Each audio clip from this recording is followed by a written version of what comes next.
जय श्री कृष्णा मित्रों। आज मैं एक बहुत ही अच्छे और सुंदर प्रसंग लेकर आया हूं जो एक ज्योतिष और एक ब्राह्मण के कर्मों पर आधारित है।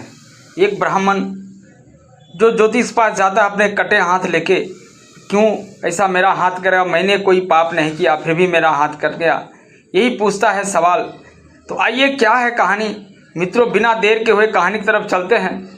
अगर आप हमारे चैनल पर नए हैं प्लीज़ चैनल को सब्सक्राइब कर लीजिएगा और बगल में लगे बेल आइकन को प्रेस कर दीजिएगा और कहानी अच्छा लगे, वीडियो अच्छा लगे तो लाइक कर दीजिए। मित्रों आपका एक लाइक और सब्सक्राइब से ही हमारा हौसला बढ़ता है।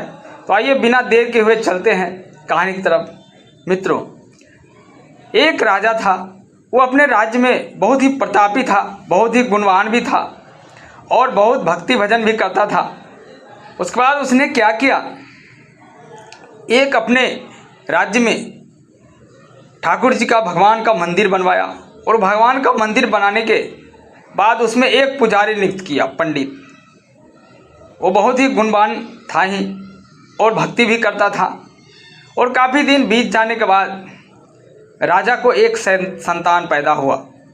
संतान को पढ़ा लिखा करके बहुत अच्छा इंसान बनाया और जब वह जवान हो गया तो सोच लेगा उसकी शादी की तैयारी की जाए। उसके बाद उसने एक सुंदर राजकन्या से उसकी शादी करा दी। इतने में पुजारी भी अपना पूजा पाठ करता था, कई वर्षों बीत गया था पूजा पाठ करते करते और कभी उसने राजा से कुछ नहीं मांगा। वो हमेशा अपनी भक्ति भजन करता और मंदिर में पूजा पाठ करता, उसका समय बीतता गया। ऐसे हुआ जब राजकुमार की शादी हो गई तो सुहाग रात में राजकन्या और राजकुमार दोनों से सोए हुए थे उस महल में। इतने में राजकुमारी को मन नहीं लग रहा था और उठ करके वो घूमने लगी। घूमते घूमते देखा एक म्यान में एक तलवार रखी है और वह सोने चांदी से गढ़े हुए है तलवार। तब उस राजकन्या ने क्या किया, उस तलवार को म्यान से बाहर निकाला और बाहर निकालने के बाद जैसे ही बाहर निकाला उस तलवार से एक बिजली सी कड़क सुनाई दी और बिजली की कड़क सुनाई दी कि इतने में डर गया, वो चमकने लगी तलवार तो डर गई राजकन्या। और डरने के बाद ऐसा हुआ कि वो तलवार उसका हाथ से निकल गया, कूद हाथ से छूट गया और छूट करके जो उसका पति राजकुमार सोया हुआ था उसके गर्दन पे जाकर के गिरा, गर्दन पे जाकर के गिरा और धोखा से उस गर्दन कट गया और राजकुमार की मौत हो गई। अब राजकुमारी जो राजकन्या थी वो सोचने लगी, और ये बात मैं किसी को बताती हूँ तो मेरा बात पे कौन विश्वास करेगा, ये नहीं मारा है, ये जानबूझ कर नहीं मारा है। फिर उसने जैसे ही थोड़ी सुबह हुआ तो चिल्लाने लगी, रोने धोने लगी जैसा आम तौर पर होता है। तब वहाँ राजा भी पहुँच गए। बोला क्या हुआ, क्या? बोले ऐसा ऐसा हुआ, किसी ने मेरा पति को मार करके चला गया है। बोला किसी को तुमने देखा है? बोला नहीं, मैंने एक आदमी को देखा जो ठाकुर जी के मंदिर की तरफ गया है। तब राजा और उसके मंत्री ने वहाँ से चलाया और ठाकुर जी के मंदिर में जहाँ पुजारी पूजा कर रहा था और पुजारी को पूछा कि मेरे बेटे का हाथ तुमने काटा है, गर्दन तुमने काटा है? बोलता नहीं महाराज, मैं तो मंदिर छोड़ के कहीं बाहर नहीं गया। लेकिन राजा के बेटे के सवाल था, उस ब्राह्मण को, पुजारी को कौन सुनता था? सबने कहा नहीं, यही गर्दन काटा है राजकुमार का। राजा को लगा शायद इसने ना भी काटा हो, लेकिन सब बोल रहा है फिर भी उसका बेटे था, सबकी बात मान गया। बोला मैं तो तुम्हें मृत्यु दंड देना चाहता था, लेकिन मैं तुम्हें मृत्यु दंड नहीं दे रहा हूँ, इसलिए कि तुमने काफ़ी साल राजमहल में और इस मंदिर में सेवा की है, लेकिन तुम ये जो कर्म किया ये ठीक नहीं है। मैं तुम्हें ये हुक्म देता हूँ, ये तुम्हारा एक हाथ काट दिया जाए। जिस हाथ से तुमने मेरे बेटे को वध किया है, गर्दन काटा है, उस हाथ को बोलता हूँ काट देगा। और तब राजा के सिपाहियों ने उस हाथ को काट दिया।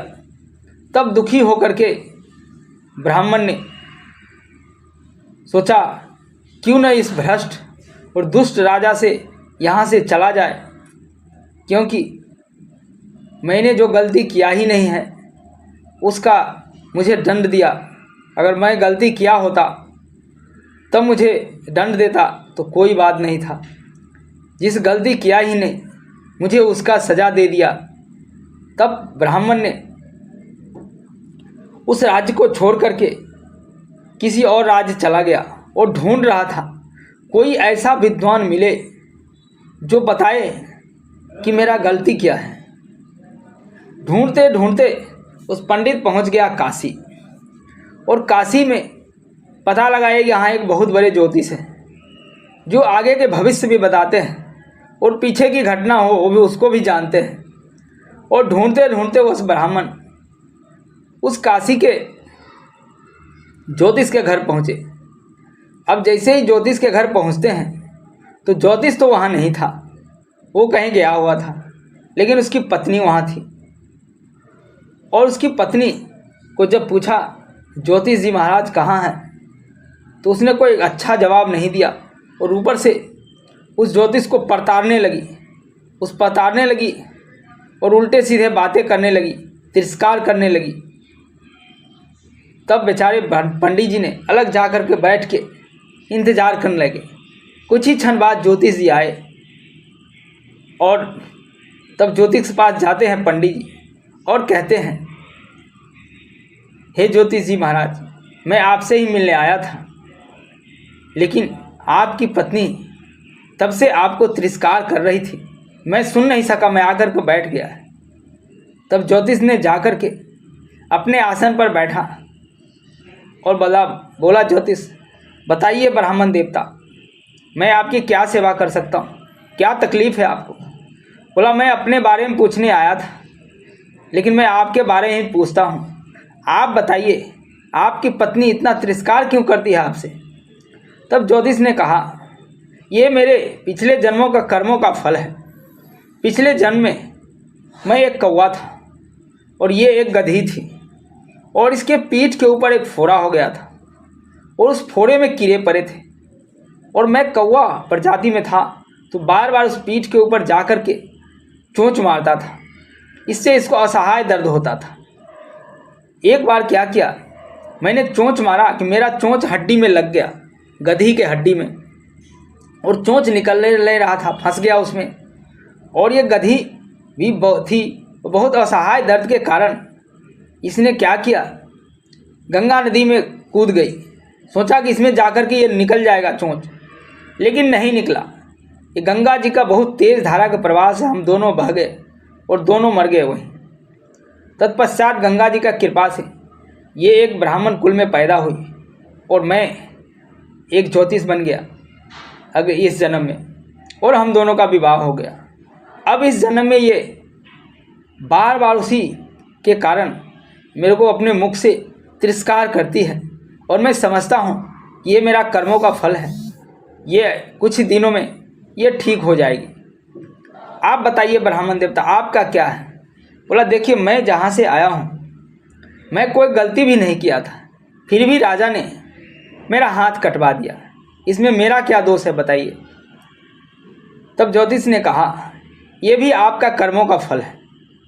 आप पिछले जन्म में एक ऋषि थे, तपस्वी थे, और आपके सामने से एक गाय गुजरी थी और पीछे से एक कसाई जा रहा था। जब आपसे कसाई ने पूछा कि गाय किधर गई है, तो आपने इसी हाथ से इशारा किया था कि गाय इस तरफ गई है। इसीलिए यही वो हाथ था जो बताया था गाय जिधर गई उसका दिशा, इसी कारण आपका हाथ कट गया। और वो जो कसाई जो था वो राजकुमार था, और वो गाय वो राजकन्या, वो एक रात के मिलाया गया था, एक रात के लिए मिलाया, और उसने उसीलिए उसका हाथ से ये तलवार छूटा, और वो राजकुमार जो कसाई था पिछले जन्म में उसका गर्दन में गिरा और गर्दन कट गया। यही उसका कर्मों का फल था। और राजकन्या जो गाय बन थी पिछले जन्म में, उसने ये कर्म किया, जो कसाई का मृत्यु हो गया उसके हाथों। तो ये जो है ब्राह्मण देवता, ये इसमें आपकी ही पूरी गलती आपकी है इस हाथ कटने में। उस राजा की कोई दोष नहीं है, ये तो आपके पिछले जन्म का कर्मों का फल है जो आपको भोगना पड़ेगा। ये सबको भोगना पड़ता है, जो जैसा कर्म करता है उसको वैसा ही फल भोगना पड़ता है। कर्म प्रधान विश्व करी राखा, और जो जैसे करी है तस फल चाखा। ये महर्षि वेद व्यास जी ने कहा है, कर्म जो है प्रधान, जैसा कर्म कीजिएगा वैसा फल तो भोगना पड़ता है। आप जाइए ब्राह्मण देवता और आनंद की जीवन जिए, किसी पर दोष मत लगाइए, क्योंकि जो कटा हुआ हाथ है इसमें आपका दोष है। तब ब्राह्मण देवता पूरी तरह से संतुष्ट हुए और वहाँ से चल दिए और अपना जीवन खुशी से जैसे थे वैसे खुशी से व्यतीत करने लगे। मित्रों, ये कहानी कैसी लगी ये कमेंट्स करके ज़रूर बताइएगा। इस तरह कहानी अपने चैनल पर लाते रहते हैं। मिलते हैं एक नई कहानी के साथ। जय हिंद, जय श्री।